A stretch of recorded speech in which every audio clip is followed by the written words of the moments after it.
Olá a todos, o meu nome é Lúcia Lima Rodrigues, sou professora na Universidade do Minho, uma universidade que fica localizada no norte de Portugal, um local muito bonito que deveriam visitar. Pediram-me para vos falar das escolas de comércio portuguesas.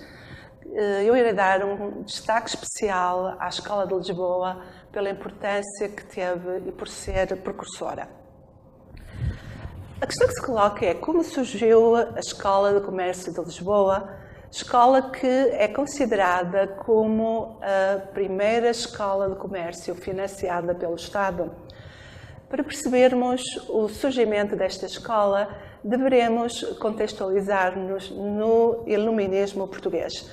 Portugal detinha, na época, vários diplomatas no estrangeiro que se aperceberam do atraso em que estava Portugal e de como o conhecimento era importante para o desenvolvimento dos países. Na altura, o Marquês de Pombal era enviado do governo português em Londres e, enquanto enviado do governo português, apercebeu-se do desenvolvimento do comércio em Inglaterra, percebeu-se que os comerciantes ingleses sabiam o chamado método mercantil, que era fundamental para a organização do comércio. Lá teve a oportunidade de contactar com academias de literatura, de comércio, de artes e desenvolveu capacidades que foram cruciais para, mais tarde, em primeiro-ministro de Portugal, desenvolver também Portugal.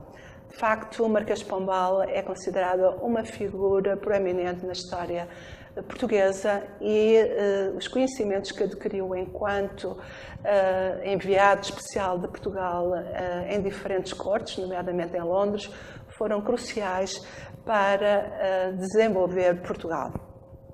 Assim, em Londres, o Marquês de Pombal preocupou-se com o atraso dos comerciantes portugueses, que considerava que eram facilmente aldrabados por não dominarem o comércio nem as práticas da organização dos negócios. E de lá escreveu tratados económicos, nomeadamente a relação dos gravames, onde estabeleceu várias máximas que deveriam ser seguidas para que um país pudesse ter sucesso no comércio. Estabeleceu que o método mercantil deveria ser usado pelos comerciantes para organizarem os seus negócios e tomarem controle, digamos, da sua riqueza. Assim, estes conhecimentos que adquiriu em Londres e que se traduzem em vários tratados, acabaram por ser fundamentais no momento em que o rei Dom José I o chamou para primeiro-ministro.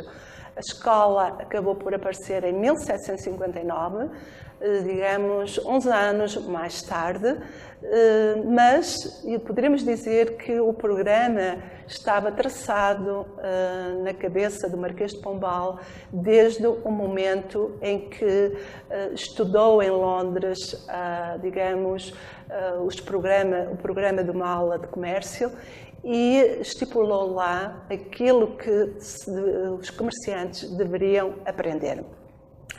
Esta escola, esta aula de comércio, como era designada na altura, era muito importante para desenvolver a burguesia. O Marquês de Pombal sabia que Portugal precisava de comerciantes fortes e capitalistas que investissem e desenvolvessem Portugal. A Escola de Lisboa foi financiada pelo Estado. Toda a investigação que levamos a cabo demonstra que foi a primeira escola a nível mundial financiada pelo Estado. E a razão deriva de o Marquês de Pombal, enquanto primeiro-ministro, ter uma preocupação muito grande com o desenvolvimento do comércio e o desenvolvimento dos comerciantes.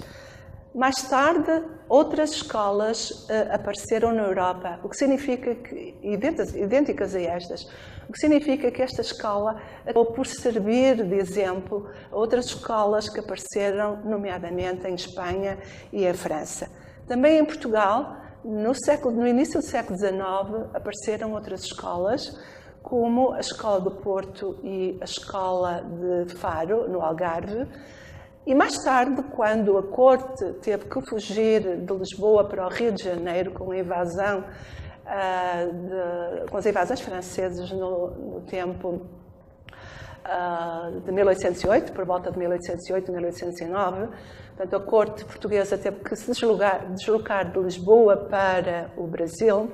Aí também foram implementadas escolas de comércio similares às existentes em Portugal. Como é que funcionava a escola em Lisboa? E devo dizer-vos que ao falarmos da escola de Lisboa, falamos das outras escolas, porque as outras escolas tinham estatutos similares ou mesmo iguais, similares aos estatutos da escola de Lisboa. Para poder ter acesso às aulas na escola de Lisboa, o aluno deveria ser filho de comerciante. Deveria ter mais de 14 anos e deveria saber ler e escrever bem. Deveria também saber um pouco de matemática. O programa era um programa lecionado em 3 anos. O primeiro ano era dedicado à álgebra, à geometria, à matemática. Estas matérias eram consideradas fundamentais, portanto, a matemática era considerada fundamental para o comércio. E porquê? Porque muito do que se estudava no segundo ano, de comércio, câmbios, seguros, era o que hoje se estuda ao nível da matemática financeira, ou seja, matemática aplicada ao comércio e aos negócios. O terceiro ano era dedicado ao método mercantil, ou seja, um método que começou a difundir-se na Europa de forma rápida no século XV, mas que no século XVIII ainda estava muito atrasado em Portugal. Muito poucos negócios usavam um método mercantil, ou, se quisermos, um método da partida dobrada. E por isso esta escola, como imaginam, num país onde o método não era conhecido, acabou por se tornar emblemática na difusão da partida dobrada. Como é que funcionavam as aulas? As aulas eram da manhã, normalmente no inverno das 9 ao meio-dia, no verão das 7 às 11 por causa do calor. À tarde havia aquilo que se chamava as decúrias. As decúrias eram aulas onde o professor não estava, mas o professor pedia aos bons alunos que treinassem com os alunos menos bons, digamos, nas dificuldades que eles sentiam. Aos sábados havia aquilo que era designado, aos sábados de manhã, as sabatinas. Esta expressão ainda hoje existe em português. As sabatinas destinavam-se a fazer um resumo de tudo o que mais importante tinha sido estudado durante a semana e, eventualmente, uma nova oportunidade para questionar o professor sobre matérias que não estavam claras ou que não ficaram tão claras durante a semana.